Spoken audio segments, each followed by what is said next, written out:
I think we could probably start the presentation here shortly. So John, whenever you're ready. All righty. Okay, it is January 9th, 2026. I welcome everybody to the 3AP's business meeting. At 7:30, we are starting with our presenter, who is Rich Dollish, on the library program, past, present, and future. I want to thank everybody for joining us tonight, and to get us off on a great note for 2026, for those of you who are joining us on YouTube, please like and subscribe to our channel. A lot of astronomy events coming this year with our members and the observatories and some of our off-site events. So please, follow our channel, and we hope to also help you with your astronomy journey as well. All right, I'm going to go ahead and turn the presentation to Rich. Thank you again, everybody, and also Happy New Year. Just give me 1 second here. I'm setting up my screen so I can see everything and everyone. All righty.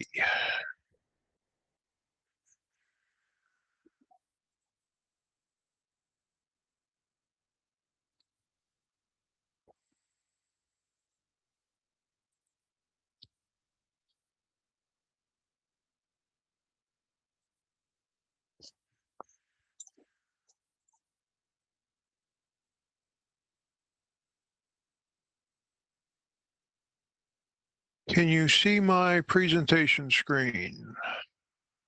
Yes, I can. Thank you. Alrighty.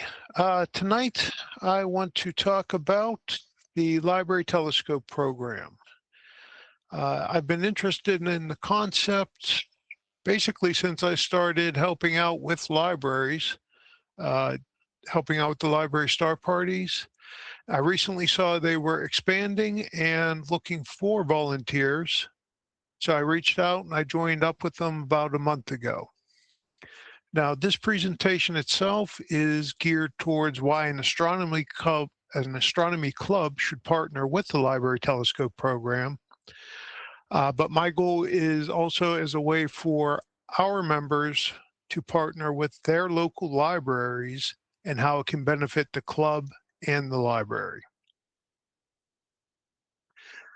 So the Library Telescope program concept grew from a simple star party. Members of the New Hampshire Astronomy Society did a star party at one of their local libraries, and the library donated $200 to the club as thanks. The club decided to put that money back into the library, and one of their members, Mark Stowbridge, suggested a telescope that could be loaned out like a book. The big question with this was, though, which scope? There are obvious needs and concerns. Primarily, it had to be easy to use, easy to set up, and it had to be durable. They wanted it to be a quality instrument, able to actually observe deep sky objects and planetary objects. Also, it did have to be relatively inexpensive. So that kind of limited their options. But there's a reason why everyone says to get a dog. And they ended up settling on the Orion Star Blast 4.5-inch tabletop Dobsonian. There are still some problems to solve, though. You're going to have a lot of hands touching this, little hands, big hands, touching, twisting, tinkering with the scope. Lens caps, lens covers get lost, get misplaced. Eyepieces are dropped. Binders are always left on, and this isn't just a new person problem. This is experienced astronomers. And collimation screws should not be convenient. So the New Hampshire Society came up with a list of standard modifications that they eventually did on every scope they gave out. They attach cordage to all the caps and covers, tie it to the frame. They cut a smaller aperture hole in the cap for lunar viewing. That way you don't need a moon filter. They modified the red dot finder to take AA batteries, and actually on their site now they also have STLs that fit right inside the red dot finder. So it basically works like open sights. It just slides right in. You don't need a battery. They use shorter machine screws for the eyepiece, locking it in. It's a zoom eyepiece, so there's no need to switch it out for different magnifications. They add safety decals, and finally they replaced the collimation screws with lock nuts. So this resulted in a very sturdy, reliable telescope. The original scopes that they put in the libraries are still in use, and it's been 17 years, 18 years. The scopes are easy to use, easy to maintain, practical, inexpensive. After gifting the scope, word soon spread amongst other libraries, and requests started coming into the New Hampshire Society to request 4 scopes. To date, they've put in scopes in more than 130 libraries in New Hampshire. The Astronomical League has been supporting this program since the start, and in 2013, they started gifting 11 telescopes per year, 1 for each of their district, 2 clubs to continue the process to donate them to local libraries. There are over 1,100 library outlets across 47 states, 9 Canadian provinces, 5 European countries that offer telescopes and binoculars for checkout, just like a book. The LTP database lists 16 facilities in Pennsylvania, but I know it's not up to date. It's missing all the Carnegie system, and I show 5 libraries within Carnegie libraries with telescopes in their catalog. 2 tabletop Dobbs, 2 small refractors, and 1 4SE. Back in 2017, Tim Kelly, if any of you remember, former member Tim Kelly, he won one of these from the Astronomical League in 2017 for the Pleasant Hills Library. And I won one this year for the Chartiers Houston Library. The new ones haven't been shipped out yet, but I should be getting it this month or next. In addition, 12 Carnegie libraries have what's called stargazing kits in their inventory, which is basically a planisphere and books on constellations. I showed 2 Washington County libraries with telescopes, and the Oil Region Astronomy Society has put out a number of binocular kits in libraries around Northeast PA. So why am I telling you all this? What's this got to do with the 3AP? So if you've been in any club for a while, ours, any other club, you've likely noticed trends. Our membership is aging. Experience is great, but it can also lead to complacency. It becomes harder to attract and keep younger members. We don't have enough members. We don't have enough volunteers to help. We have plenty of members, but not enough volunteers. It's an issue with every club I've ever been in. We have close to 500 members, but you see the same 50 names and faces at events. The public isn't always aware of what we have to offer. How many times have you been at Wagman or Mingo and heard, I didn't even know this place existed? Many newcomers leave before they become part of our community. In less than a month, our membership's going to drop by a third. This absolutely drives me nuts. I hate it, and I'm trying to change it, but it's a fact of life. Most of the members, or a third of the members that we had joined last year, will leave. So without a clear pathway for growth, even the most passionate clubs can stall. Now let's look at this from a new member. They come in. We've all seen them show up at star parties. They have their new telescope. They try and assemble it. They're struggling. They look around for help and they see all of us standing around with our big Dobbs, our big Casses, big EQ mounts, go-to mounts, battery packs, cables, eyepiece cases. It's impressive and intimidating as heck. Plus, we all know each other, so we're all standing around chatting. It becomes uncomfortable for a new person to approach a group like that. And then guests start showing up and it starts getting dark. So now we're all at our scopes, doing our alignments, pulling in the moon, pulling in a planet, and we have a line at the eyepiece. So now they're disturbing us. And I've heard it hundreds of times. I've said it myself. Experienced members think that star parties are the best place to look for help, but for a new member, that's not always the case. But library events are a little different. First of all, they're smaller. There's less pressure, and libraries are where we're conditioned to go to learn. It's a great way to introduce the club to the public. It's a great way to welcome people into the club. I can name half a dozen members who joined after one of our library star parties, and some of them, to prove the point, have been volunteering and have been active in our club. You see a lot of kids and families at libraries. That brings them to our door.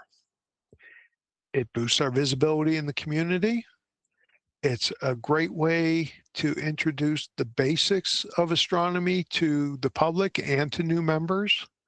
It's a great way for new members to meet other members, experienced members, where it's not as crowded and not as rushed. And it's a great way for new members to start learning more about their equipment and the sky. If you're going to a place like this and you think people are going to ask you questions, you're going to prepare a little bit so you have a good answer when they ask you questions. And plus, library star parties are just a lot of fun. Some of these attendees will never get to our observatories, and this could be their only chance to see the moon, to see the craters, to see the rings of Saturn or the moons of Jupiter. Just a lot of fun. And there's a ripple effect. Once a club adopts these principles, the Library Telescope program and the principles they have, you see changes fast. We'll see stronger retention. We'll see more diverse participation, energized volunteers, and more partnerships with libraries, schools, and groups. It builds momentum that feeds on itself. It's an easy way for members to volunteer, especially if it's at their community library. And even if you're not comfortable at the eyepiece yet, you can come out and just talk to guests, encourage them to look through the eyepieces, just talk about your experience as a new member. There's always things to do, and that's true at every star party we give. Observatory, offsite, doesn't matter. Even if you're not comfortable with the scope, come on out and just talk to people. So we already have a good relationship with several libraries. Some of them have scopes to lend out, and each year we add more. Again, building community involvement. I need to specify, though, that none of this that I'm talking about started with me. I know you guys see my emails a lot, and if you're a new member, I don't want to give you the impression that this all started with me. When I joined the club, members Bill Mouts, Mike Christensen, Fred Klein, Tim Kelly, bunch of others were all doing community outreach when I joined. Tim Kelly was the one who introduced me to the library events, and then when he moved to South Carolina, I took over from him. So this is building on a foundation that started with members that have come before me.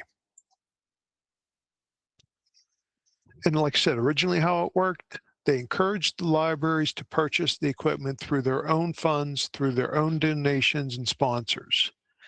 club members would become shepherds and godparents to the equipment.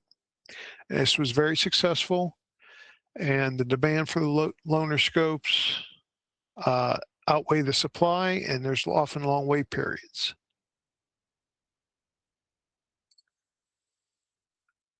But like everything else, change happens. So recent events that are triggering the expansion and what's going on here, Orion went out of business.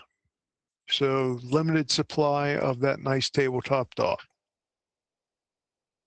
Library Telescope program themselves decided to go full nonprofit. They achieved 501c3 status, which gives them more options for donations and funding.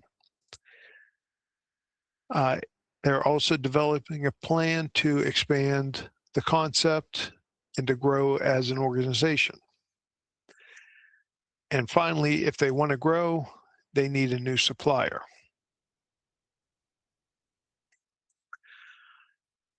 And this is it.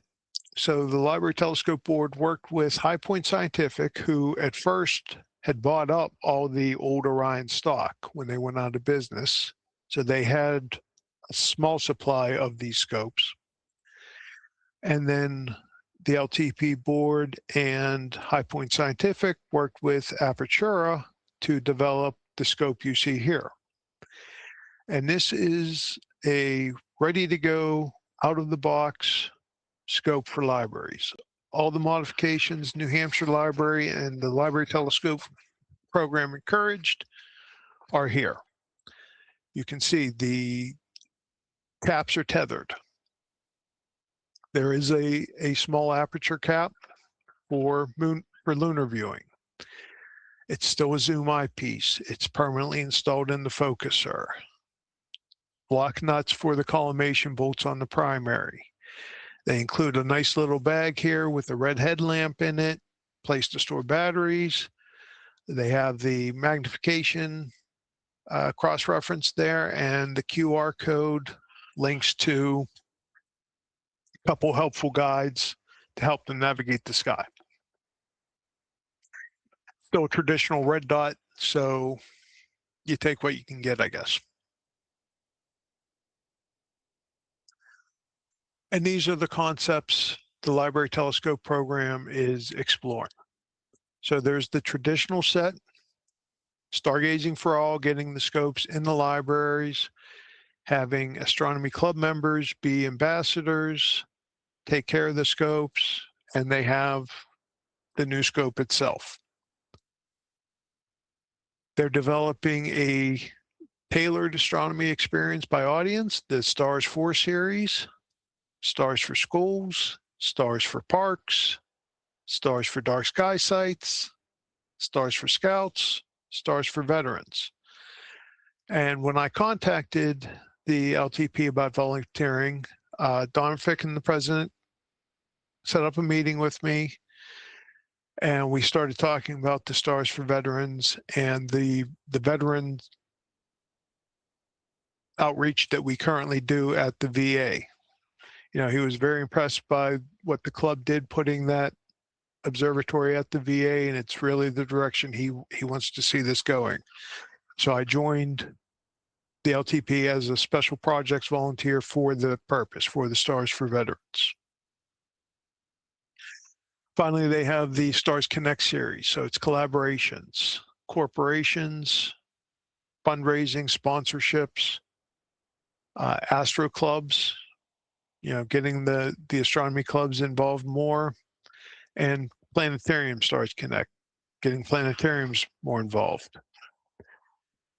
If you look at this chart, though, what I found interesting is we're doing everything on here as a club. We're working with libraries. We have great access to libraries. We put scopes in libraries. We have good contacts with schools. Member Dan Den, who joined after a library star party, just did presentation last month at Ringgold Elementary School. Fred used to do, I think he still does, solar viewing at a school in Dormont, I believe. Mike Christensen has been setting up star parties at parks, community and state parks. We have scout groups. We're doing a scout star party in about 2 weeks. Bundle up, it'll be cold. And of course, the veterans. We even have our own planetarium, so we're all over this. And this is really what it's all about. It's, you know, a 12-year-old checks out a telescope from the library. They go home with their parents, they look at the moon, they look at some stars. They return the scope, they see a flyer for one of our star parties. They show up at the observatories. They meet members there. They look through some other scopes. They see the big scopes inside. A few months later, they're confidently operating their own scope for others. They're thinking about a career or studying, following a path in the STEM, in the sciences. I mean, that's what it's all about. It's about building that legacy. Interest in hands-on science is growing. Libraries are one of the most trusted community spaces we have, and we can continue with that momentum. You know, clubs that embrace this opportunity will thrive. And how we got involved with Shaler Library Star Party last year was a really big success. It was their first event. We had good member turnout. We had good public turnout. That came from a library telescope. Kiski astronomers donated a scope to the Shaler Library in the past. It needed work. The librarian couldn't get a hold of anyone from Kiski, so they reached out to us. I went up, I took a look at the scope, I fixed it for them. We started talking about the library star parties, and that evolved. And from that, we've gotten at least 3 or 4 other community events from that one star party. So it does grow, it does build momentum. And there's all sorts of concerns. We don't have to worry about budget. We don't have to donate anything or give out anything. Still the libraries or corporations buying the telescopes. Modifications are no longer an issue because the scope they build is, or the scope they buy is ready to go out of the box. We want more than the same 50 people at our star parties. This is a great way. It's a powerful recruitment tool. And, you know, with a larger group, we have greater resources for help, for outreach, just for community. And like I said, it doesn't have to be at the club level or a formal offsite star party. If you're a member, if you're a new member and you just want to become a little more active, talk to your local librarian. Ask to set up your scope on a night that they're open late. Most of them are open till 8 o'clock at night a couple times a week. Set up your scope, follow Dan Peden's path, and just show people the moon. That's all you got to point at. Ask them if, as they're coming in and out, if they want to see the moon.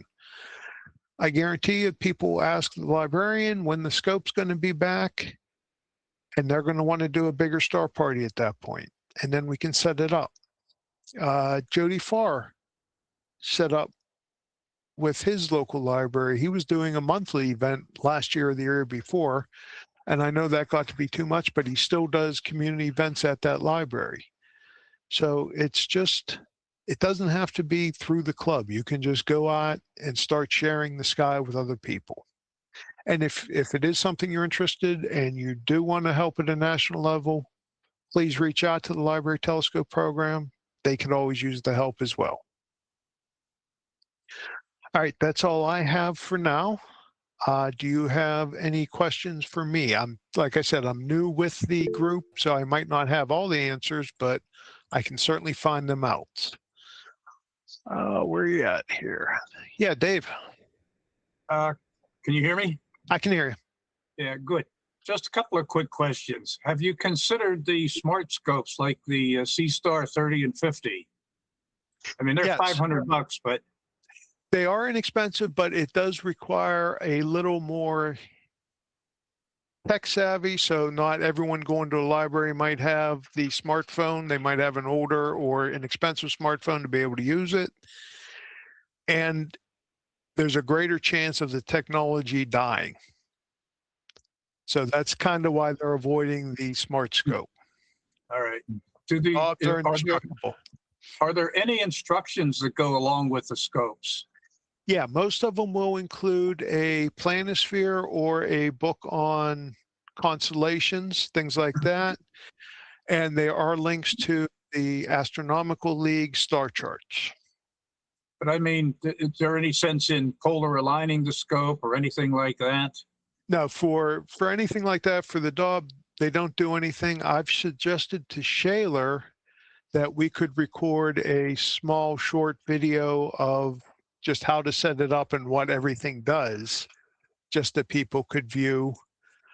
We could even put something like that on our YouTube channel for the local libraries that they could link to, which is a good idea as I think about it. Thanks, that's it. All right, thanks, Dave. Joyce. You're muted, Joyce.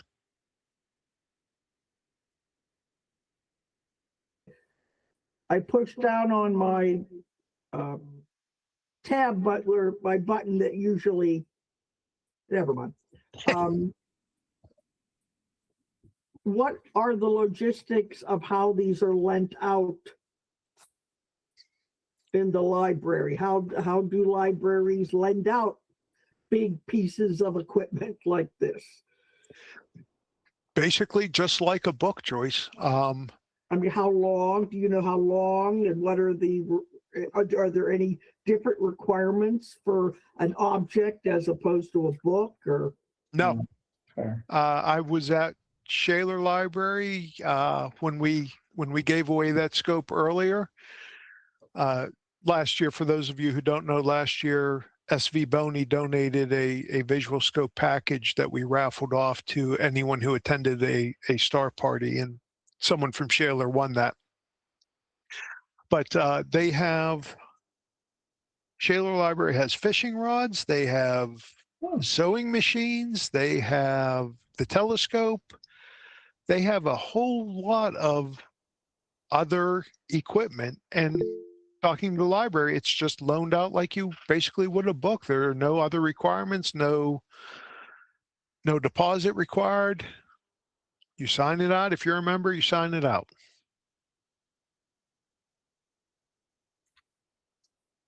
Hey, Rich, it's Kevin Prykel. I live here in Peters Township. I'm just curious, one, does our library participate? Because I know they've done some star parties. Two, you had mentioned other libraries within, say, Washington County. I'm curious who they may be. And three, I mean, more importantly, I see zero downside to the program or what you're offering. It seems like a win-win for everybody. So thank you. You're welcome. I don't know which specific libraries in Washington County. I didn't jot that down. Peters does not have one, or yeah, Peters does not have one. Okay. But I know they are interested in one. Okay. So it might be something for the future. But I know I just looked on Washington County Library and searched telescope and their thing, and they pulled it up. Okay. Actually, it was the last time we did a Peters Township star party, a guest showed up with a library telescope, but he went to West Virginia to get it because he couldn't find one available in the Pittsburgh area. They were all signed out. Okay. That's good to know. I'm engaged with the library. I think it's an incredible opportunity for, our members at the library, as well as for us as part of this organization. I got zero downside risk to this. It's just getting people engaged. I mean, I told my son I have maybe the interest. I'm not sure I have the experience to be able to help people, but it's an incredible opportunity. Thank you for the initiative. Keep it up. Thank you. Thank you. Susan, you're next, I see. Can you hear me? I can, yes. Okay, I was just wondering who maintains, I think this is wonderful, but I wonder who maintains the equipment when it comes back. Are there damages or fingerprints or, et cetera. It's basically, that's why they look for astronomy clubs to partner with the national group and with local libraries. So it would be members in our group who would, ideally for, say, Peters Township, it would be Dave, say, who would maintain it. And I know we have for Chartiers Houston, we have a member, Grady Praxton, who lives just a couple blocks from the library. He's been doing it for them. So it's just members who are in the community who can help. Great. Thank you. You're welcome. Eric? There we go. Because we have one central catalog in the county, can anyone anywhere in the county with a library card take a telescope out from any library that has one? I don't believe that they will transport them to libraries like they do books, like you can Correct, order. okay. But almost positive you can go to any library with your Carnegie card and sign one out. Okay, thanks. Joe? So it sounds like the first step is for the library to get a telescope. So how do we do that? Like, for instance, Hampton Library, I don't think they have a telescope.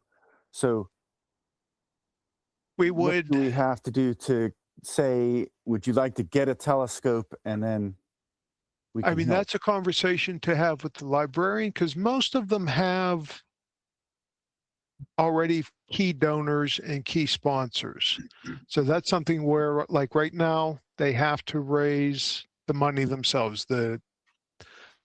Currently, the library telescope program doesn't give telescopes. They give guidance and they give support, but they don't give the actual money or the telescope. So that's up to the library to do. As they build, they're hoping to get more corporate sponsorships to start putting them in there, but that's a future plan. So what do we tell the libraries that we're going to do for them? Well, we're going to support them with the scope. We will maintain it for them. We will answer questions. We will do star parties if they want. We are there as a resource for the library to learn about astronomy, basically. Okay, thanks. Dave, again? Yeah, quick question. What is the procedure if a scope doesn't come back in a timely manner? That I don't know. I mean, I don't know if there's library police out there knocking on people's doors or it's mean, just like it's handled just like anything else they do. If I checked out a scope and it was cloudy for a month, I think I'd like to keep that until it cleared up. Yeah, I This is agree. I Pittsburgh. think that's the drawback there. This is Pittsburgh. Hey, Joyce. So then what would happen is if we mentioned this to a library, then it would be up to the library to contact the, what is the name of the library lending? The library could actually order it themselves through High Point Scientific. I can share that in the So chat. They don't even need to contact the library group. Right. Okay. The library telescope asks them to register it so they can keep track of the libraries that have them and reach out Well, as things changes and as things advance. Well, do we have literature then that we could give to librarians that would Yeah, have all this information? I could on pull it? that on. I can share that.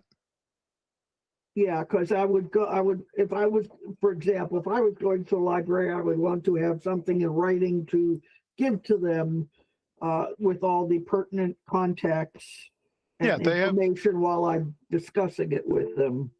Yeah, they do have flyers, so I can provide a link for that. Thank you. Yep, John.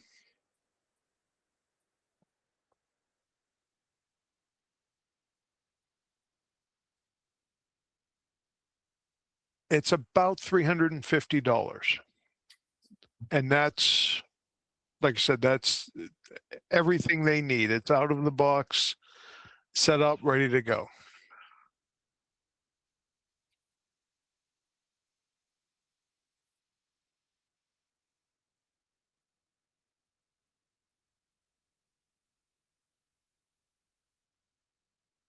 Anything else?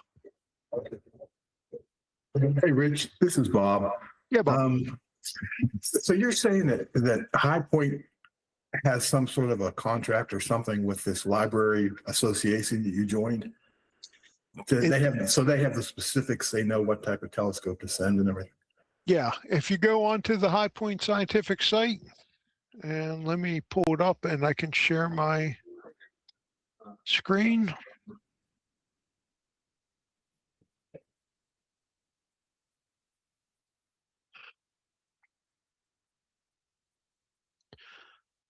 So let me share.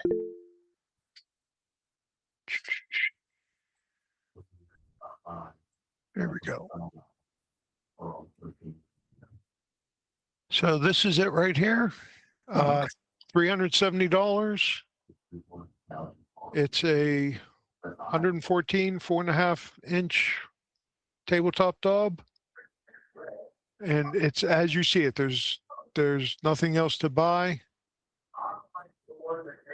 A zoom eyepiece, rack and pinion focuser, red dot finder. And what was that under when you go to High Point site? What was High Point Scientific, I just searched for library. Oh, the library. Okay, I got you. Okay. Yeah. On a side note, you had mentioned all the stuff that libraries lend out. The star party we have coming up, my grandson's Avonworth one. The Cub Scouts have that whatever that car thing is that they raced on a track. They son-in-law goes, it's either the Etna or the Millvale Library, and he rents out or they lend him a bandsaw to cut the car. Like, are you kidding? A bandsaw? Who would have thought going to a library to get derbies. Pinewood Derby? That's it. Yeah. Who would have thought going to a library to get a bandsaw? Yeah, I mean a lot of them run out like cake pans and specialty pans for baking and things. They've really expanded what they offer now. Yes, Joyce. Maybe we could put some of those links in the guide star. So if you just like to send me or Eric a little blurb with some of those links, like to the telescope and whatnot. Yep, I was going to do that. We can publish them. Sounds good. I'll get it to you before the February issue. Sounds good. Anything else? Hey, Rich, Yes. I live near Moon Township. Now, I don't know if anybody has ever approached the Moon Township Library or not. If I get around to it, I could talk to them and see if they would be interested in these programs or not. Sure. You can, if you talk to them, if they have any interest in either the program or even a star party, just give them my number, my email, and I'll be happy to talk to them, set something up. Okay. Well, I think your email's in the, It's in the guide star. It's in the directory. yeah. I get around to it, I'll go up and talk to them and see if they are interested in it. All right. Yeah, we got some. We got a couple new ones this year from members reaching out to their libraries. So yeah, it should be a good year. Yeah, I'm not a frequent visitor to the library, so, but I know it's right there on top of the hill. And I can watch all the airplanes landing and taking off. Give us something to look at if it's cloudy. Yeah. Anything else? Anyone else? Yeah, Kevin Prykel again. Real quick question. So I could reach out to you in the specifics here, if I were to approach our library about the telescope and maybe even personally funding sort of the acquisition of that? You would help me on Absolutely. that? Absolutely. Yeah, I see this as incredible. I think of my own children. What a great opportunity. It seems like there's no risk for our organization, and the public service and community outreach is phenomenal. So thanks for this presentation. You're welcome, Kevin. Thank you.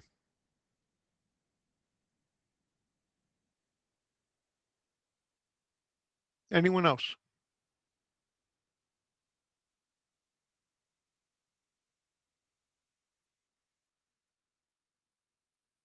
All right. Again, if any of you have questions, further questions, talk to your libraries, they want more information, reach out to me. I'm easy to get a hold of. My email's in the guide star, rmdollish@3ap.org. You probably see enough of them from me anyway, so simple enough to get a hold of me. Thank you all.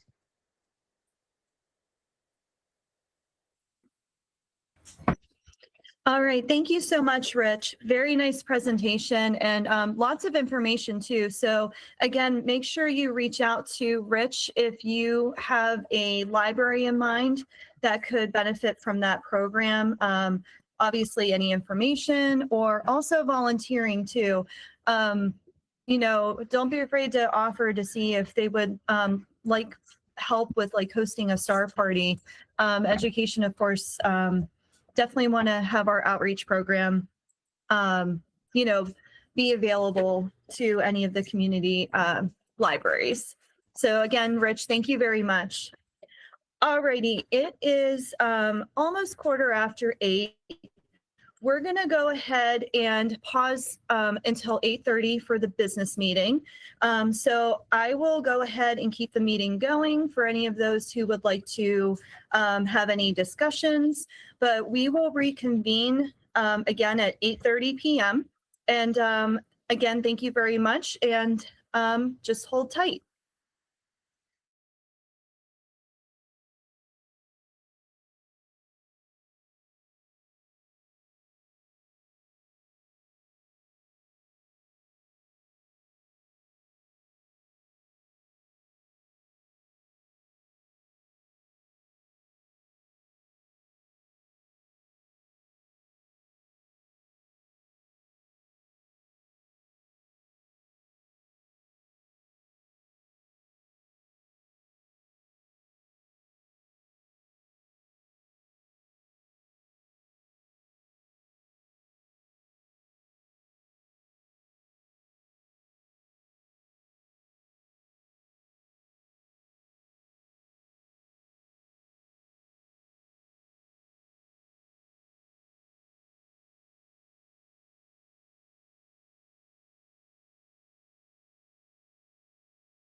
All righty.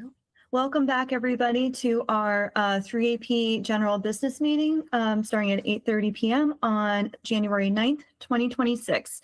Again, thank you very much to Rich Dollish, who gave us our presentation earlier in the evening. For those of you that are joining now, if you missed the presentation, it will be available again on YouTube, and also we are recording it as well for the club. So if you missed it, it will be available later for viewing. All right, so we're going to go ahead and get started. Again, I wanted to also wish everybody a happy new year. Very excited for 2026 this year, and hopefully we'll get some wonderful, jokingly, great skies here in Pennsylvania for 2026, but we know how that goes, so we'll cross our fingers. All righty, so first thing, let's go ahead and recap our last meeting minutes from November 14th, 2025.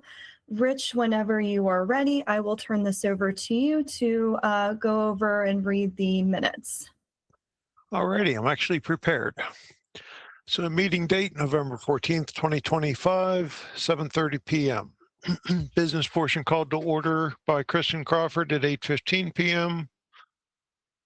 Unsure of the members in attendance, I wasn't there. So the presentation for the November meeting was the Kevin J. Brunel Astrophotography Contest. Slideshow was put together and presented by John Holtz.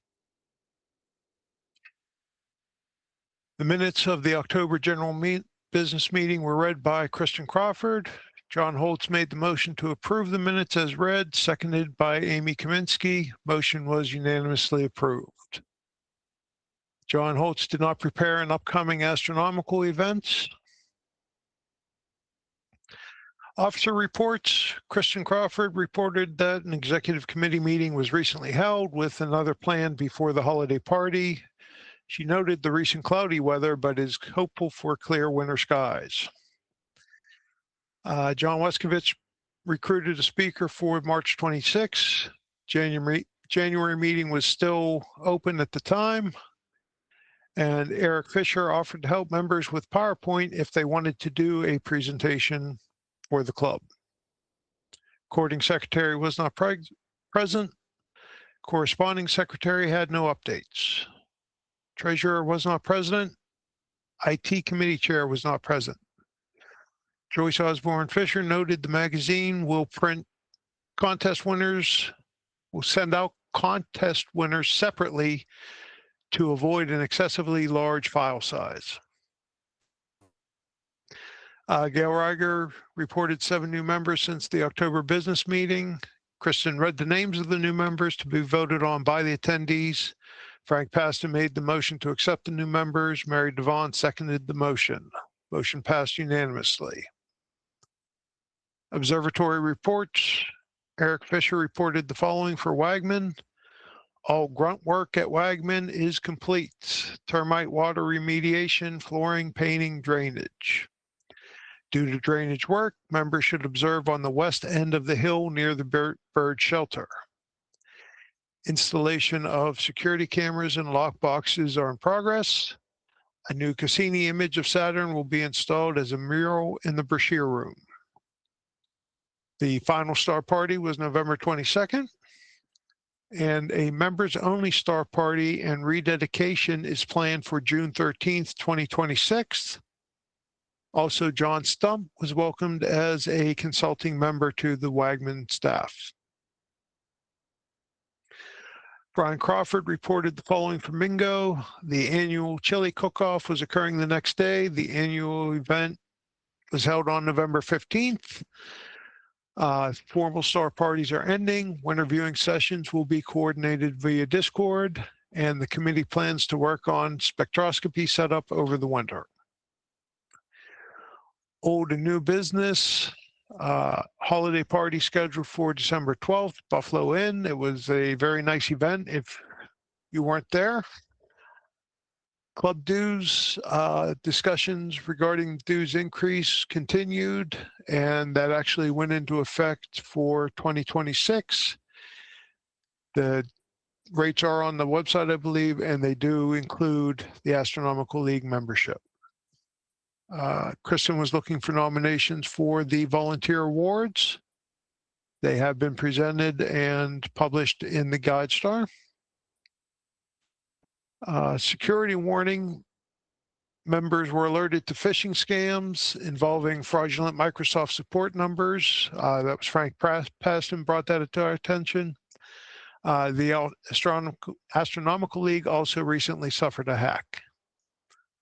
And then Lou Coben offered the tour for the Allegheny Observatory after the meeting. Motion to adjourn the meeting was made at 9:45 by Tom Pfeiffer and seconded by Eric Fisher. Motion passed unanimously. Those are the minutes.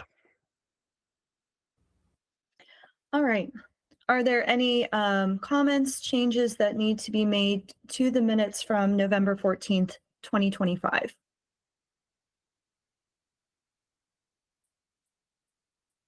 Okay. May I get a motion to accept the meeting minutes from November 14th, 2025 as read by Rich Dollish? John Diller, I think I saw your thumbs up.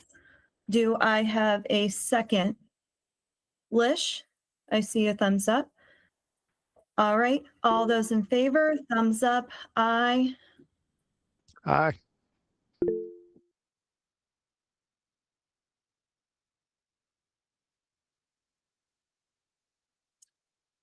All right. Are there any objections?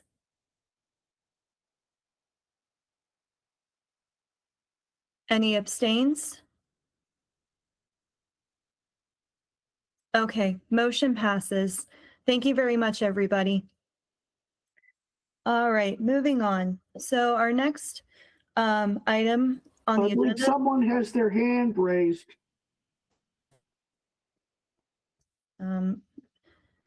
Kathy DeSantis has her hand raised.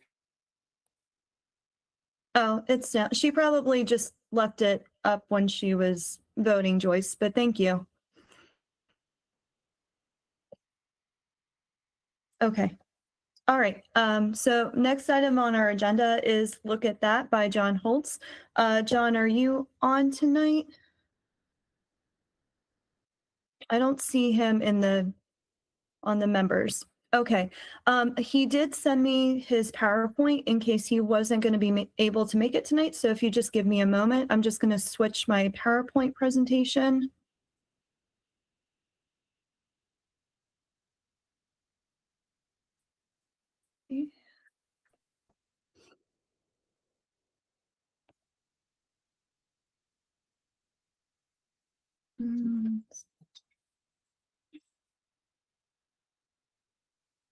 Oh.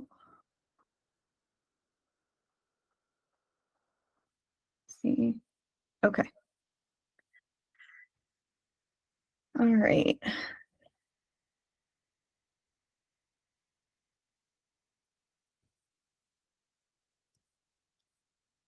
All right. Just give me a moment. It's uploading right now.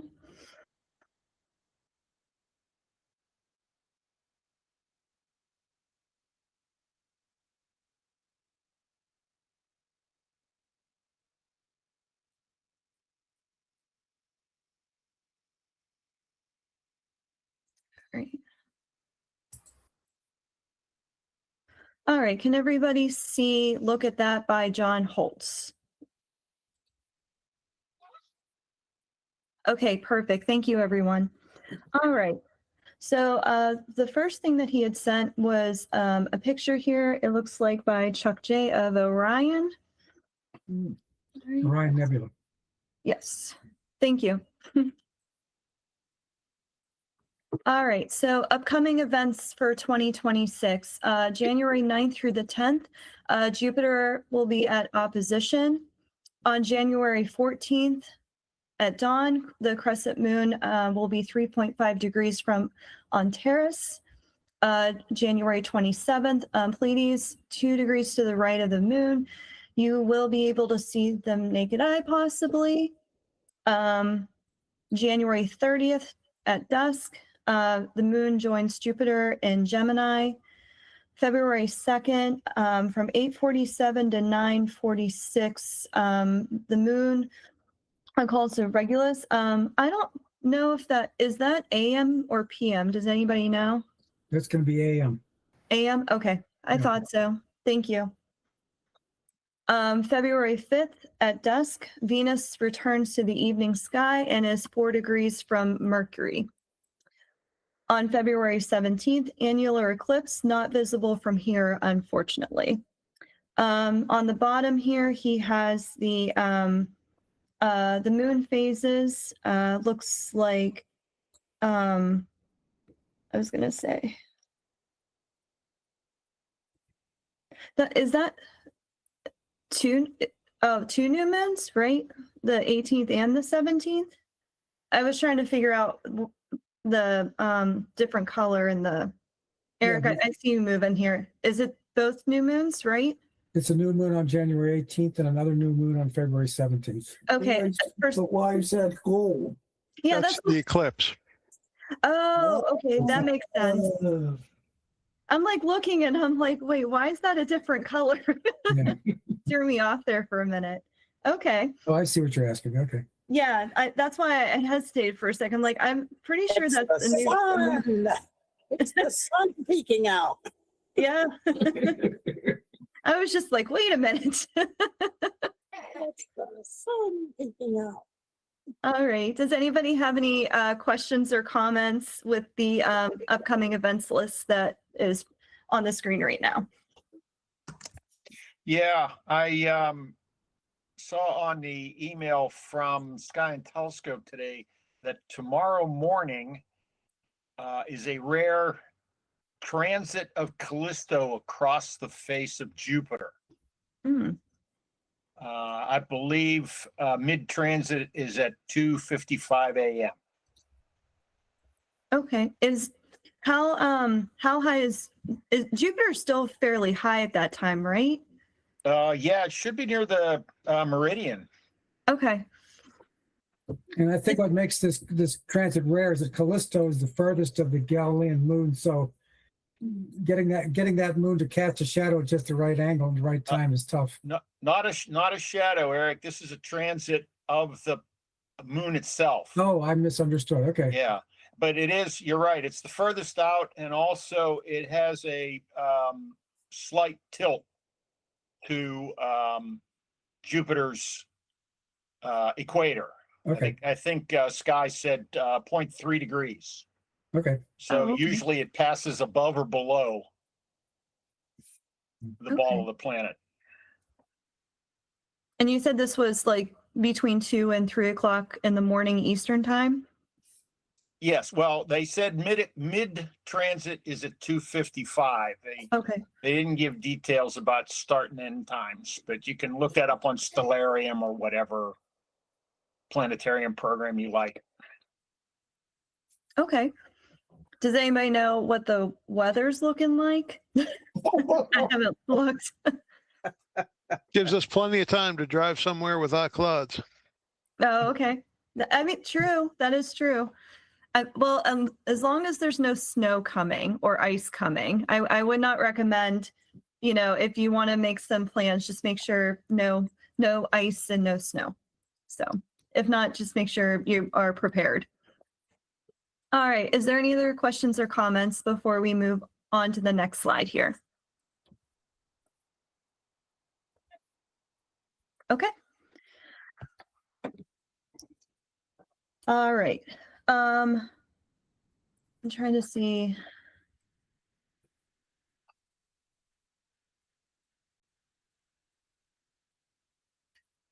Does anybody was this from, I was going to say Ashley, one of their maps, but I'm trying to look, does anybody have an explanation for this slide by chance? T Corona Borealis is overdue to explode, and it's going to. I think John has put the word "will" in capital letters, hoping that it will explode this year. Okay, that's what I'm like. Wasn't sorry, he didn't really give me a description of his slides. He was just like, here, but no, that's totally fine. If anybody has background in what this, the explanation, feel free to please give background. He's being an optimist that we'll see it's actually an eruption. So Is that like The just, location is at that red circle. yeah, that's what I was going to ask, is it this right here? Or Yeah. is it, yeah? It's like a what is it, 70 or 80 years it goes nova, but it's overdue. It's overdue by a couple of years now. Okay. but it should get as bright as Alphecca. When it does explode. So Something like that, yeah. Is this something like just maybe I'll have to ask him if he wants us to take a poll and then revisit back, see how long it takes. So maybe anybody that wants to put in the comments or in the chat online, if you have any predictions whether or not this is going to happen for 2026, I'm sure John would be very happy to get the feedback. All right. Okay, so here's another T equals Blaze star. I'm looking for, oh, is it the X? yeah. Okay. That's, Okay. And that's Sorry. in like Sky Safari and other online maps for people to find. But it's really dim. Okay. So is that something we can still see here, or do you need it a little bit like darker? No, you'll see it. It's just an extra star in the constellation, temporary star. What you don't want to follow is the internet and Facebook, because some of them say this star will get so bright it'll cast shadows and garbage like that. So I just saw John pop on, right? We were just talking. We're doing like a bets right now, going over whether or not the phenomenon may happen for 2026. It was really funny because I was popping through your slides and I'm like, I don't know what this is, and thankfully Eric was able to chime in and explain. But you're more than welcome to if you want to chat in on this. But yeah, I told everybody in the comments and also those that are online via YouTube, if they wanted to make any comments, if they thought this would happen this year, just, maybe we'll take a poll and see what happens. Yeah, about $5 bets? Or Blaze $5 Star. raffle. Blaze Star sounds like a stripper name. And in fact, Blaze Star is a stripper name. That's a party stripper name. Oh, Mary. Oh, God. I like that. I think All on that note, you should move on. Yeah, I think so. All right, John, did you have anything that you wanted to mention on this slide before I move on to the next one? Or do you Nope. need me to backtrack on any of these? No reason to go back. Okay. All right, so we're on to the members' photos. Yes, go to the next slide, please. Sure. Bill Breidenbach is our bookends, getting the photo, not necessarily the last photo of 2025, but from the last Wagman Star Party. Nice crescent moon. And then the next photo, one of the earliest photos of 2026, because that's probably the only thing that's been visible through all the clouds, is the full moon on January 2nd. Did anybody see the, oh, I'm sorry. Did anybody see I was going to say it was January 1st, like actually New Year's Day, because I was at work. Yes, I unfortunately had to drive in that horrible snow in Pittsburgh for New Year's Eve. But I remember coming out, it was probably, I think it was like 5 o'clock in the morning. And, the moon was so red that morning. I don't know if anybody else, you guys probably were all snuggled by your fireplaces and, trying to avoid the snow. Me, on the other hand, I was out in the parking lot at work, but it was really red that morning. And I tried to take a picture, but the parking lot lights were just so bright, so I couldn't capture it on my cell phone. But I know you had this picture, Phil, but I tell you what, that picture from New Year's Day, it was, or that just the moon on New Year's Day, it was really pretty that morning, especially with all the snow and stuff. It's just the parking lot lights kind of ruined my moment there. Right. Darn you, Pittsburgh. Yepper. And then from Florida, George Chase got a nice sunset from, might have been January 6th, sometime this week. And apparently he had clouds as well. That brings us to observations. Has anyone seen any clouds lately? Lots of And- clouds. Yes. I'm curious, as far as I know, I don't think I've seen any photos or discussion about the interstellar comet 3I Atlas. Has anyone on the meeting either seen it or photographed it? It's been too cloudy here. Yeah, there were some clear days back in December when it was coming up in the morning skies, but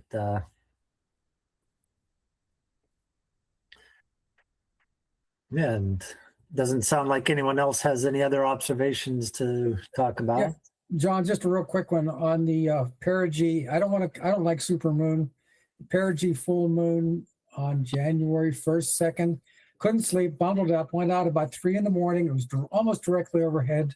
And Jupiter was off about 10 degrees, 12 degrees to one side. It was quite spectacular. Yeah. That was probably the night that Phil took his photo, or maybe your photo was in the evening. Right. Bright Isn't enough to drive without your headlights.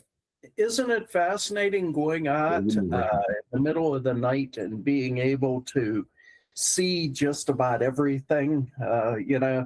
It's a terrible bit of light pollution, for observing, but still at the same time, it's fascinating to be able to walk around without a flashlight or anything. Yeah. All right. Did anybody else have anything? Not, we're going to go ahead and move on. I don't think there was anything after this one, right? Yeah, no. Okay. Correct. All righty. So just give me a minute and I'll switch back to the other presentation. So John, thanks again for sending that to me as well too. Yeah, thanks for going through and getting things started. Yeah, no problem. And Eric, thank you for subbing in for what I didn't know. Much appreciated. Okay, you're welcome. He's been doing that for me for decades. Well, thank you for letting me borrow him, I guess, right? All right, just give me 1 moment here. It's going to pop up here. All righty. By the way, John, you have to update your slide template because there's no more iridium flares. Right. All right, can everybody see the screen? It should say officer reports. Yes, we see it. Okay, perfect. Thank you. All righty, so we're going to go ahead and start with officer reports. John Weskovich, I didn't see if he was on tonight. Yep, I'm here. Oh, you're here? Hi. All right, do you have anything to report? I can give a little bit of well, first off, a thanks to Rich for giving the presentation this month. A little bit of a look ahead to what's coming up over the next couple of months. So in February, we have a guest speaker from outside of the club who's going to be discussing the Messier Marathon. And then in March, the presentation's coming from a postdoc at CMU on Beetle Buddy, the theoretical stellar companion to Betelgeuse. After that, April is the next available slot. So if you're interested in giving a presentation in either the April or the May meetings, definitely let me know. Nice. Thank you, John. Definitely looking forward to those. All right. Rich, do you have anything for recording secretary?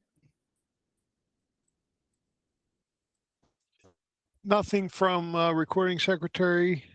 We do have the Avonworth Cub Scout party, offsite party coming up on Thursday, January 22nd.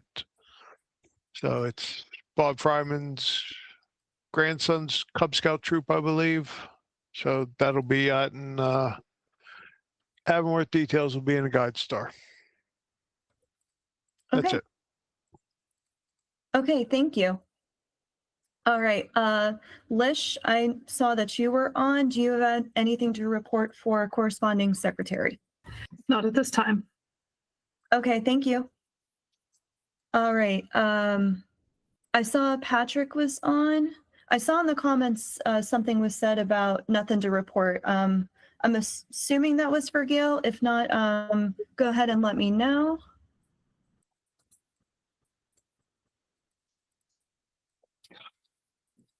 Okay. All right. Oh, yeah, that was for Gail. Okay, thank you for confirming that. All right, next, Terry Mealy. I do not believe I saw him online. Let me see. No, I do not believe so. I will reach out to him and see if he can provide us probably for at least the March or the April, I'm sorry, either the February or the March business meetings to see if we can get a head start on our first quarter report. So I will reach out to him and ask him if we could get that provided. All right, next we have IT Chairperson Michael Scobrin. Again, I do not believe I saw him on tonight. We've been in touch with Michael. I know he's been working on some items on the 3AP website.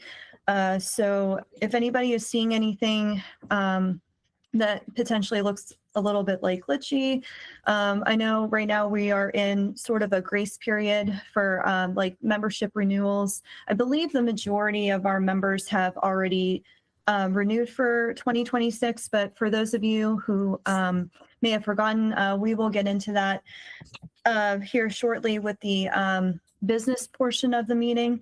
But just, always reach out to Michael if you are seeing anything or if you're having any issues with the website or also with the club like list server.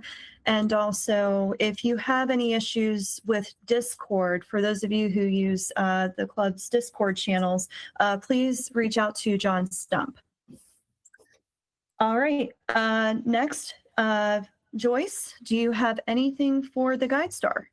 Okay, the only thing is that in addition to gleaning members' photos that are posted on the list server, we've been gleaning from the Discord site, but apparently some members are posting pictures that are in progress. So if you don't, and they're not the final format or form rather. So if you don't want a picture posted that you post on Discord to appear in the Guide Star, please let us know. That's it. Thank you. Okay, thank you, Joyce. Does anybody on the meeting have any questions for the officers that are here present tonight that just gave their reports? No? Okay, all right, we'll go ahead and move on. Thank you, everybody. All right, so new members. Right now, I just took a look at the total. Again, we're still in that grace period. So the club, I believe it's going to be the end of this month or like right as when it hits on February 1st. That's whenever there will no longer be that grace period. So right now, it looks like we are at a total of 476 members. So we still look good. However, like I said, we're still in that grace period. So we're waiting, for those like finals for everybody to get renewed. So we will see come February, and I know Rich had also mentioned this during his presentation, we're going to see like how we fluctuated from, last year to like the beginning of this year. All right, so there were a couple of new members that had joined in between our November 14th business meeting and to today. So the names are displayed on the screen. Does anybody have any issues seeing the names? Some of the last names I'm a little bit hesitant to try to pronounce, but if everybody is okay with reading the names, if you need me to read them, just let me know. Okay. All right. So would anybody like to make the first motion to accept these new members into our wonderful organization? All right, Phil, I did see your hand up. Thank you. All right. Second, Marcus, I believe I saw Marcus's hand up. All right, all in favor, thumbs up, aye. Aye. Aye.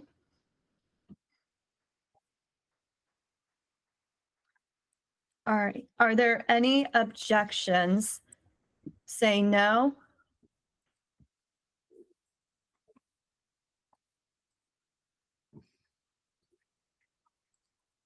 Okay, any abstains? All right, motion passes.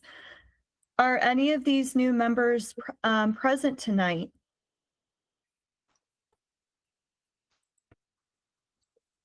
Okay, all right, hopefully they'll be joining us here soon. All right, moving on, observatory reports. Let's go ahead and start with Wagman. Director Eric Fisher, I know you are on. Would you like to give us your report for Wagman? And I did mute your microphone because it was hard to hear Joyce, so you'll have to unmute yourself, FYI. Thank you. This is just a quick rehash of what I prepared in the guide started. The Wagman gate combination will change on or shortly after February 1st when the grace period is over. What? You guys are echoing again. I muted Nate. Okay, so I'm in the same room. Yeah, I muted Joyce, so you're good, Eric. Go ahead. Anyway, gate combination changes February 1 or shortly thereafter. That's after the grace period. Our first event of 2026 is the telescope seminar that Rich wants to conduct. How to use an amateur telescope at Wagner. We haven't set an exact date for that. First star party is not till April 11th. Making good progress on the Mica focuser. I was wondering if either Dave Marcijanek or Mike Miller could just give a quick update on how the focuser is going. Yeah, I can. So Dave and I have been working on getting the focuser back into operation. Between the two of us, it's working great. It is sitting on my workbench downstairs. I should have brought it up here to show you. But basically, the new gear is installed. It turns fine. Dave actually had to stand the new gear down because it was a little too big. And so I'm hoping to get it installed tomorrow afternoon, actually. So I'm going to go up there and get that done. So there's some other projects going on. We've got, I sent an email out about this. So I've got some new lights there's a picture of them in the last guide star. I have a second set of them right here. They are really bright. So when we're doing star parties and it's cloudy out and we're doing tours of the building, it's not going to look like a cave inside the Manca room. So it should look pretty nice in there. The lights are magnetically affixed to the ceiling. Since the ceiling moves or the roof moves, we will, not have to worry about cables and stuff. They're battery powered. There's a few other small things, but basically it's getting things ready for the star party season. So yeah. Hopefully, and hopefully we'll have some sky soon, so we can actually try some of these out instead of just standing there admiring our beautiful telescope. Yeah, just a couple other quick updates. We had the first of our security cameras installed in the warm-up or the reception room. These are wireless and have all sorts of neat bells and whistles. I wish Jody were here tonight to fill us on that, but we're gonna have a second security camera on the outside when the weather breaks, and we'll see how many deer are around the site when we're not there. My thanks to Joe Mulqueen. I know you're here tonight. You went and bought and delivered another dehumidifier for the warm-up room, and I tried to lift that thing at Home Depot, and I couldn't even budget. So he's a stronger guy than you realize. Last time I was at Wagman, I noticed that there's a huge amount of brush clearing along Kern Road and along the East Plateau, the ground to the east of the observatory. And I found out from the county that they're going to start having horses going through past the observatory. They used to have a horse trail there. They're going to restart, what do you call that, when you take horses out through the countryside? Trail So it's ride? quite, so maybe you could bring yours, Kristen, yeah. But anyway, what that means is when we're setting up for a star party, we might have people come up on horses. And of course, what do horses leave behind, So also want to, this member wished to remain anonymous, but gave us $2,000 to be used specifically for Wagman repairs and renovations. And what that says is that if you'd like to donate to help offset the big renovation costs we had last year, it's tax deductible donation. And finally, I have some disturbing news. The first Wegmans grocery store is opening in Cranberry. So here's what's going to happen. We're going to get a phone call at Wegmans that says, do you still have lunch meat for sale at 99 cents a pound? And conversely, Wegmans, service desk will get a call. What was that bright star by the moon last night? So, okay, that's my report. Maybe we should have a star party up there. You get them to turn off the parking lot lights. Yeah. What I'm hearing is Wegmans needs to be a corporate sponsor of Wagmans. Now you Okay, that's my report, Kristen. All right. Thank you, Eric. Okay, moving on to Mingo. Brian? Yep. So everything's been quiet at Mingo due to the increasing forever cloud cover. I did stop up at the observatory 3 weeks ago, just to check on the building, drop some stuff off. Everything seemed to be in order. I believe it's January 24th. Rich is holding his presentation for beginner beginner setup for their telescopes. So we'll be looking for any volunteers or any members. Yeah.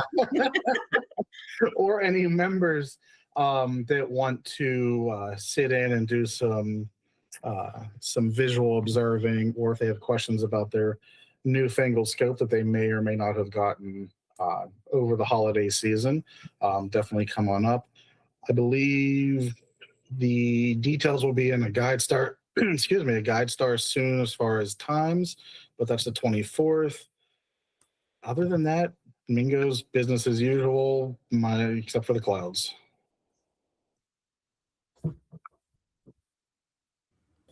All right. Thank you, Brian. All right. Does anybody have any questions for any of the observatory directors? John?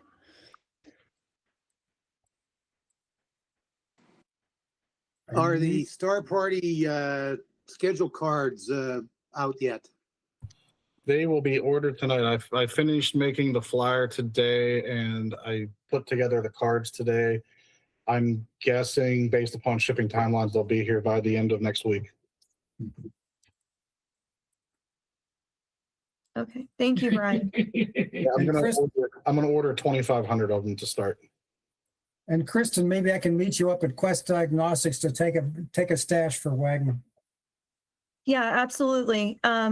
Yeah, if anybody, once we get those in, if anybody, I drive up to Pittsburgh all the time. So does Brian. He drives up usually like 3 days, 2 days out of the week. We can definitely meet anybody, Green Tree area, also like Century 3 area. But yeah, if anybody wants, Dan Peden, I know he will want some Star Party cards. Rich, I know we need some for the offsite events, library events. So, we will get these out as soon as possible to everybody. And, just please email, for those of you who have our numbers, we'll try to coordinate something that, if we can meet members halfway, or that, we'll make it work. Rich, do you have a question? Yeah, I just wanted to follow up with the event on the 24th. It's going to be for new telescope owners, general public, and members. We did it last year about this time for folks who got, scopes under the Christmas tree. We had a really good turnout last year. So we're going to do it again. It's going to start around 1 o'clock. We're not doing reservations. We're not doing a presentation. We'll just be there hanging out, helping people. And then we're going to follow it up, like Eric said, in March sometime when it's a little warmer, and do one at Wagman too. So. Okay. All right, thank you. Dan, did you have something? I see your hands up.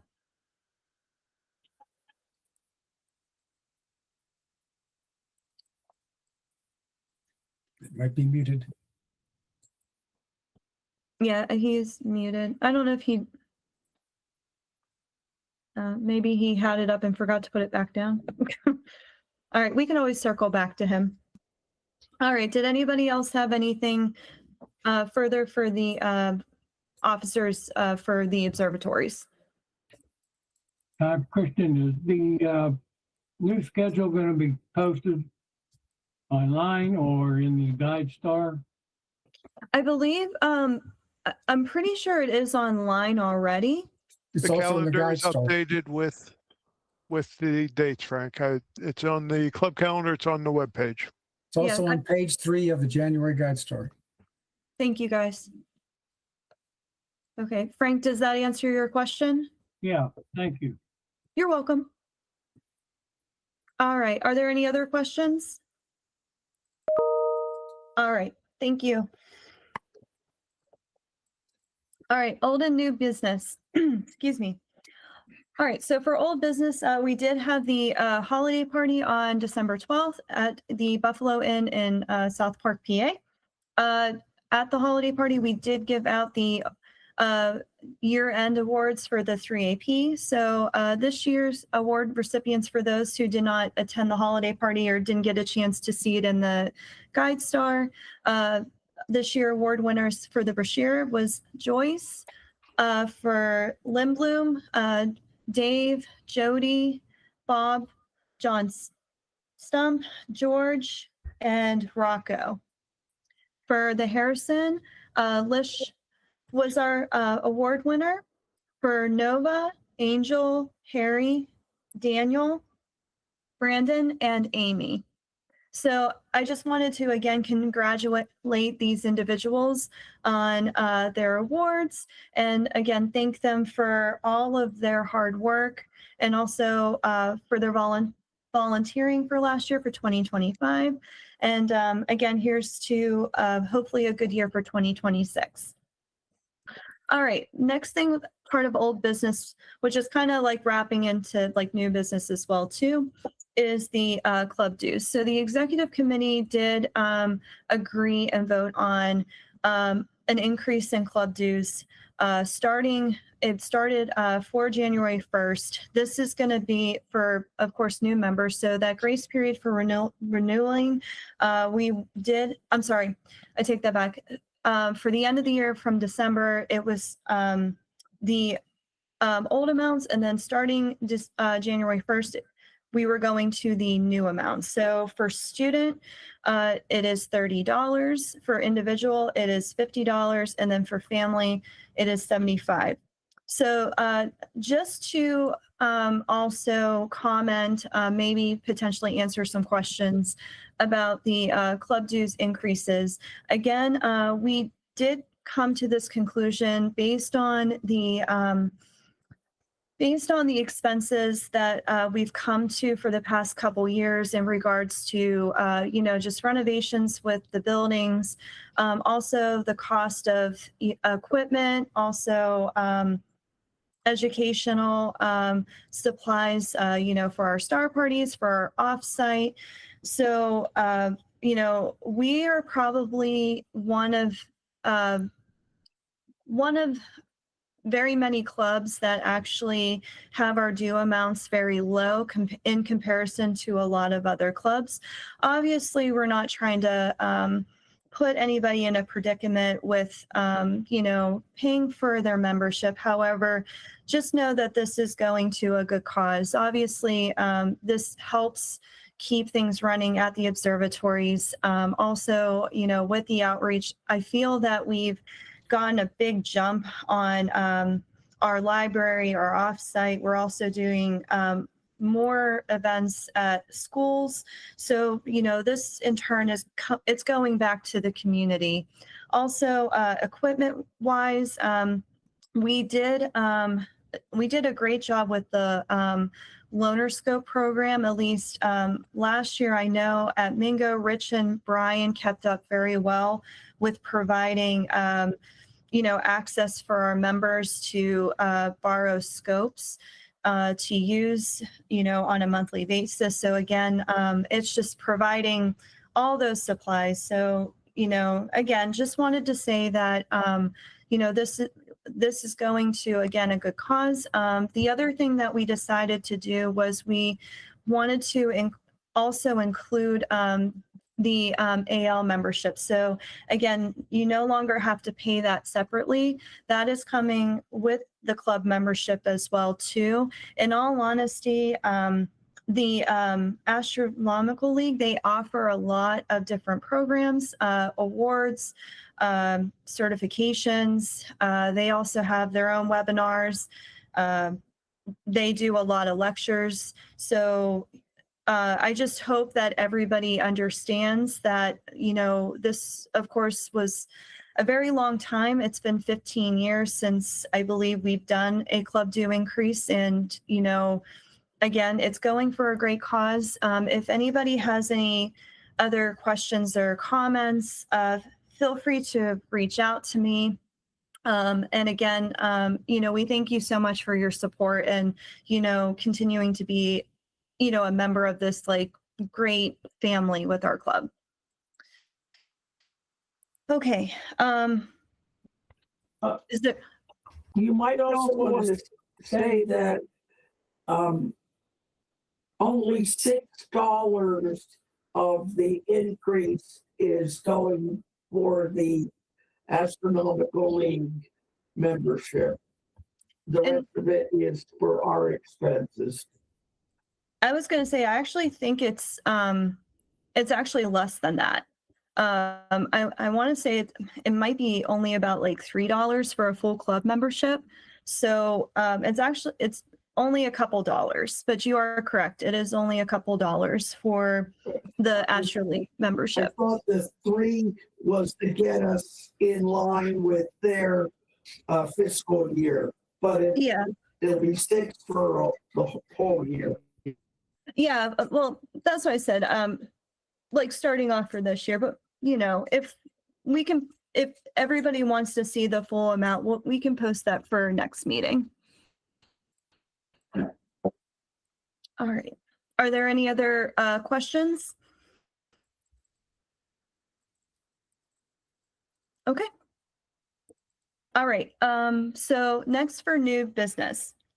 I just wanted to let everybody know that we received a very nice, big, generous telescope gear donation by the family of Ed Middleman. So Ed Middleman was a member of our group, and his, I think it was either his sister or sister-in-law contacted us, club-wise, and said that they were cleaning up his property and they only had a couple days, but Ed had a huge amount of telescope supplies, and asked if we would like to take it as a donation. So I had reached out to the executive committee, and I was like, hey, does anybody have a moment? And thankfully, Rich was able to respond. So Rich, if you want to give everybody kind of a brief, idea of like what was donated. We were very grateful to the family. We did send them a card just to, tell them thank you. But yeah, I'll go ahead and turn it over to Rich. Rich, if you don't have the list, I think I have it on my phone. So No, I have it here.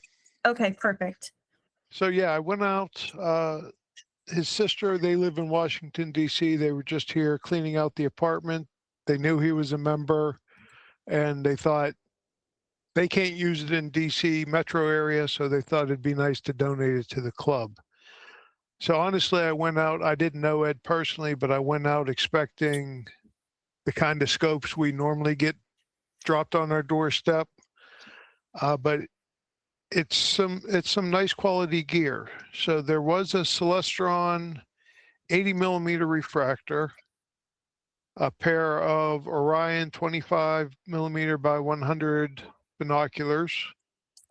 There were 2 Meade SCTs on different mounts. One was on their light switch tech mount. There was a Celestron 8-inch edge, might be a 9 1/4, 8 or 9. There was a 10-inch Meade. There was several Hyperion eyepieces. There was a case of Meade ultra wide eyepieces, and then there was just a bunch of miscellaneous filters and dew straps. There's a Celestron CGX mount. So it's really a nice set of gear. So we need to go through it to see what condition everything is, make sure everything's working. That'll probably be on the 24th when we're down at Mingo anyway, but it's a nice boon for the club. All right. Guy had a business in his apartment. Yeah, it looked like Ed might have had some hoarding tendencies, but thankfully he liked telescopes. I was going to say either way, again, very grateful, to the family. All right. Does anybody else has any comments, questions? Okay. All right. So moving on here. So we have potentially, looks like we're, sorry, I was just checking. Okay. Sorry, my coworker was texting me about a problem, so my apologies. All right, so we have the online store that we had mentioned in the past, at least last year, and I think the year before. So we finally, thanks to Rich and also Laura, we've made some steps to potentially having the store started in 2026. So with that, obviously we are reaching out to kind of like a third party to run the store, but basically it's going to have our like 3AP merch. So a lot of the like stickers and also some of the designs that Laura has come up with will be available on this website. I think it's been a long time coming. There's a lot of members that have asked for, t-shirts, also like sweatshirts, jackets. I know Jody's not on tonight, but I feel that a lot of members like the jackets that were ordered. I actually ordered one and I like it. So I think this will be a really nice thing for the club. This is something that we can also fundraise with the public as well too. So when they're coming to our star parties, or when we're doing outreach at the libraries and also offsite, if they want to show some support, they can, check out this website. And of course, this is, nonprofit. So it's more of, again, it's going to like fundraise for our club. So once we have more information and also progress on that, I will let everybody know. All right, so the next thing for new business is NEAF for 2026. So Brian, did you want to give everyone an update about that? Sure. So the executive committee at the last meeting did allocate funds for the 3AP to participate in the 2026 NEAF event. It's the Northeast Astronomy Forum up in Rockland, New York. We participated last year, for any new members that aren't aware, and it strengthened and opened up several collaboration efforts between SV Boney's, EWO, Dwarf Labs, and more. So the club as a whole, as far as the executive committee, felt that it was worth the expenditure to continue our relationships with those organizations, along with promoting astronomy, dark sky sites at the East Coast largest astronomy event in the country.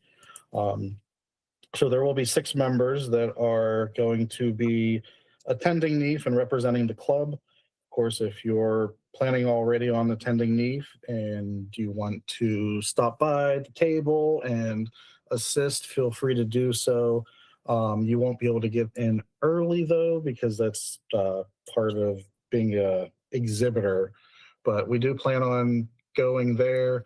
We're going to be getting together some new promotional material to hand out, along with, I know several members have submitted for my request for astrophotography photos.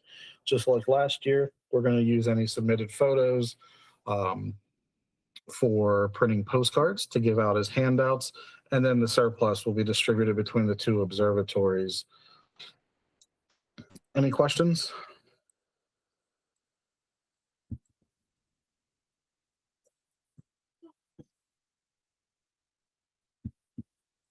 So what do you do there as a,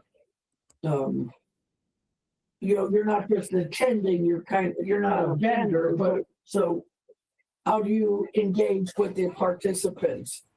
So we are there as an exhibitor. So a lot of what we'll do is play with Legos. Last year, Rocco brought his astronomy-related Lego collection, which gave us an unfair advantage over other organizations there because it drew a lot of attention to our club.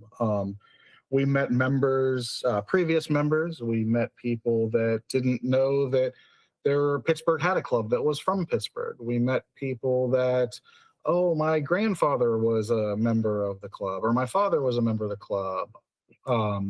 So there's people all across the country, but a lot of it is interacting, getting our name out there. But the biggest is it puts Pittsburgh on the map. It puts our organization on the map, especially for these vendors. Celestron, they had some interest, but that fell through. But SV Boney's, EWO, Dwarf Labs actually approached us and probably spoke with us between myself and Rich, and I believe Mike and Jody, probably 45 minutes, and they were just really impressed. And it started a really great collaboration effort between us and their organization. They donated 3 Dwarf Lab smart telescopes to the club, no questions asked. They asked for a couple updates here and there, but that's one of the main reasons. The other main reason is just getting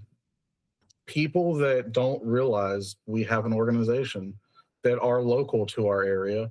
I didn't know there was an astronomy organization until one of my friends mentioned whenever I got back into astronomy, and I only live 35 minutes from Mingo. I had never heard of this. So as old and large as our club is, we're still kind of a hidden gem.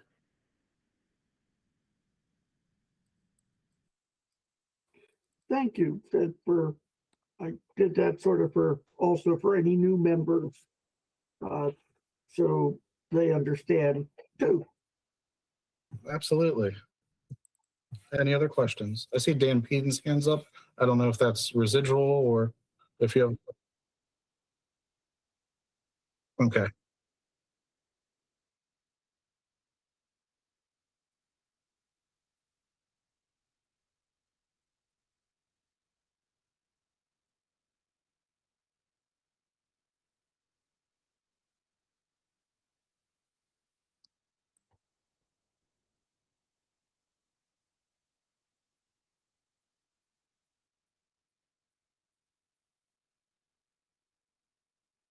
Can see what we're doing online as well as in person.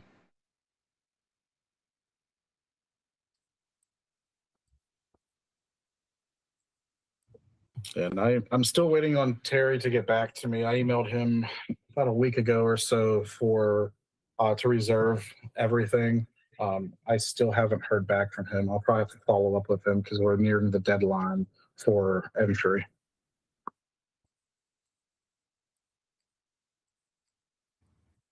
Okay. I was going to say, if you're unable to, might have to just call or text him. Sometimes that's whenever he doesn't answer the email, that's usually the next step.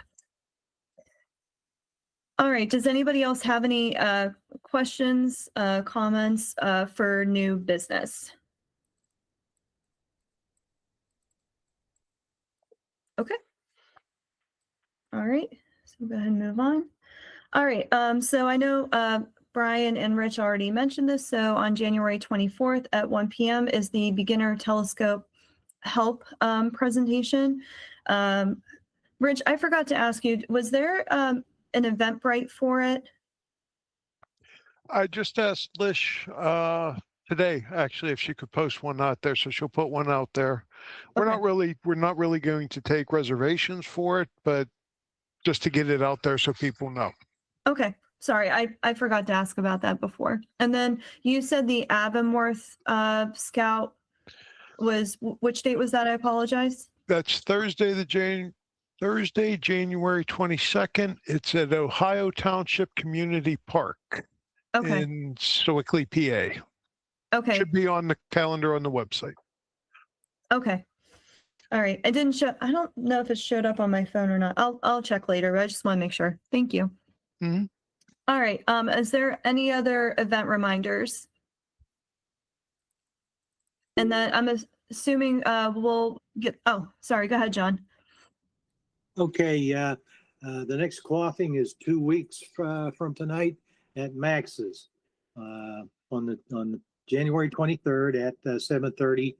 And the one ostensibly a month after that will be in the South Hills at Pasta 2.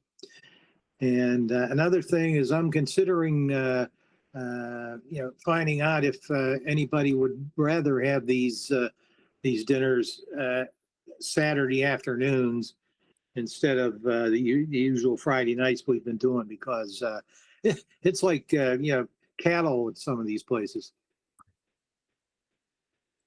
Yeah, I can imagine, like, because a lot of people, they're coming off of work and stuff like that as well too. So yeah, we can definitely, see that. Maybe do you want maybe some members to email you to say what they might prefer, like kind of see, between Friday and Saturday? Yeah, that would be great. In addition to me needing a head count for each event as it approaches. Absolutely. I'm just shoot a club email out. Okay, sounds good. All righty. Does anybody else have any event reminders? Patrick?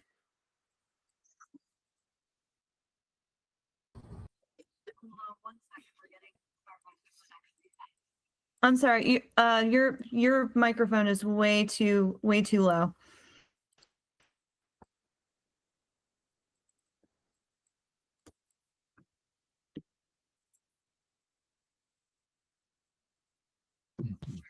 Can you hear me now? Yes, much better. Thank you. Okay. Yeah, we had to attach a separate microphone. something that had been brought up in the past, and then back in November at Mingo, Gail and I discussed it with Heather, trying to find out if anybody would be interested in the club walking in the St. Patrick's Day parade. The parade's not just for the Irish, but also to celebrate anything about Pittsburgh, which this club certainly is about. It's free to participate in the parade. All we need is a banner and a few people to walk. It's on Saturday, March 14th. You show up at about 9 in the morning down the strip. They stage everything along Liberty Avenue. The parade starts at 10. The end point is around where Boulevard of the Allies and Stanhope Street meet. As part of the application, they ask for a description of your organization that's no more than 75 words. And they read it on the stages along the parade route. Okay. Okay. If anybody would be interested in walking in the parade, do you want them to reach out to you or Gail? And Yeah. okay. And then as for a banner, I guess, I mean, I don't know if this would be like off-site. It's something we can bring up later. But I was going to say, if you get enough volunteers that would like to participate in the parade, if you want to, you can always reach out to like Laura. She might be able to design something, and then we can revisit this, with an exec meeting to see. Yeah, so that'd probably be my recommendation. All right, because 2 years ago we marched in the parade, but for a different organization. So I already have a contact with them. Okay. So yeah, I'll have to see I'll have to check when the deadline is, but it's only January 9th, so we should have some time. Okay, yeah, please let us know when that deadline is. And then for everybody that's here present tonight, Eric and I was going to say Joyce, for the Guide Star, maybe just put something out there to see if anybody would be interested in participating. Right. Okay. All right. All right, so thank you. Yeah, you're welcome. All right. Is there anything further? Dan said that he's hoping to do Grandview January 22nd and 23rd. So I'm sure he'll keep us updated if he's going to be out and about. All right. Anybody else have anything? Is this event reminders or other things? Event reminders. Okay. Okay. All right. Eric, did you have something real quick that you needed to add? Yeah, just super quick, 15 seconds. Number one, I forgot to, in my report, welcome Scott Smith to the Wagman committees. Thank you, Scott. And secondly, I think they're still looking for nominations for the Pittsburgh Walk of Fame. And so members should advocate for John Brashear. Good idea. Good idea. Is there something online for that, or did we get a memo from the club? Do you know? I don't know. I just saw on a news feed somewhere that they are the next batch of Stars of Fame are going in. They want suggestions. So. Okay. Yeah, I guess I think if you probably went on the City of Pittsburgh website, there might be a link to who's ever running that. Okay. If anybody, I posted the there link it in is. the chat. Oh, okay. I see Scott did too. Okay, thank you. All right. Yeah, if anybody wants to copy that, that would be a fantastic idea. Fantastic. Okay, is there anything else? All right, sounds good. All right. May I get a motion to adjourn the meeting? I saw Tom looks like I got a thumbs up from him first. May I have a second, please? Mary? All right, all those in favor, thumbs up, say aye. Aye. Aye. Good show, Kristen. Thank you. Maybe you'll be on the Walk of Fame. There you go. Happy New Year, everyone. Oh, I'm sorry. Hold on. Are there any abstains? Abstentions. I'm sorry. I should have said, are there any nays and then abstentions? But I was trying to jump because Phil was already like hanging up. All right. Objections or any abstains? My apologies. All right. Okay. Meeting is officially adjourned. Next meeting will be February 13th, 2026. It will be online only. So again, we'll be sending out a link for that Google Meet, and also we'll give some information about the presenter for February. So thank you all so much for joining tonight. I hope you have a wonderful January and Happy New Year. And thank you again. Good night.